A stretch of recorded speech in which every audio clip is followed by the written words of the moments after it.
এক ফল ব্যবসায়ীকে কুপিয়ে খুনের চেষ্টা করা হয়েছে, এমনই অভিযোগ এবার উঠে আসছে ঘটকপুকুর থেকে, যেখানে সিসিটিভি ফুটেজে ধরা পড়েছে সেই চিত্র। হাসুয়া দিয়ে কুপিয়ে খুন করার চেষ্টা করা হয়েছে ব্যবসায়ীকে। বৃহস্পতিবার রাতেই ঘটেছে এই ঘটনা।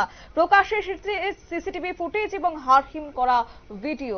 প্রসঙ্গে যাব বিস্তারিত। আমাদের সঙ্গে যুক্ত হয়েছে প্রতিনিধি গোপাল শীল। গোপাল, কি জানতে পারছো এবং এই ঘটনার পেছনে মূল কারণই বা কি? দেখো, তোমাকে বলে রাখি, ভাঙড় ঘটকপুর এলাকায় এক ব্যবসায়ীকে কুপিয়ে খুন করার অভিযোগ উঠেছে। অভিযুক্ত কিন্তু ইতিমধ্যে গ্রেপ্তার হয়েছে। আজকে তাকে বারুইপুর আদালতে তোলা হচ্ছে। কিন্তু আশ্চর্যের বিষয় দেখো, দিনের পর দিন ভাঙড় কিন্তু উত্তপ্ত। আর সেই ভাঙড় উত্তপ্ত হবার ঘটনাকে কেন্দ্র করে বারবার টানাপোড়েন চলেছে রাজনৈতিক। কিন্তু তার মধ্যে একজন যখন ব্যবসায়ী, যেটুকু জানা গেছে, ব্যবসায়ী যখন সে তার বাড়িতে রাত্রি 8টা নাগাদ ব্যবসার ফল গুছাচ্ছিল, তখন ওই এলাকার এক যুবক তাকে ধারালো অস্ত্র দিয়ে কোপাতে শুরু করে। পরবর্তীকালে সে পালিয়ে যায়।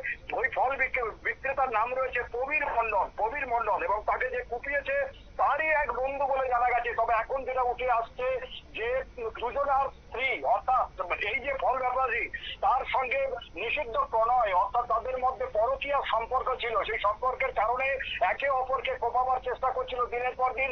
শেষ পর্যন্ত সফল হয়েছে ওই সুব্রত কবিরকে কুপিয়েছে। তবে আজকে তাকে কোর্টে তোলা হচ্ছে, কোর্ট থেকে তাকে রিমাইন্ড দেওয়া হবে। ধন্যবাদ।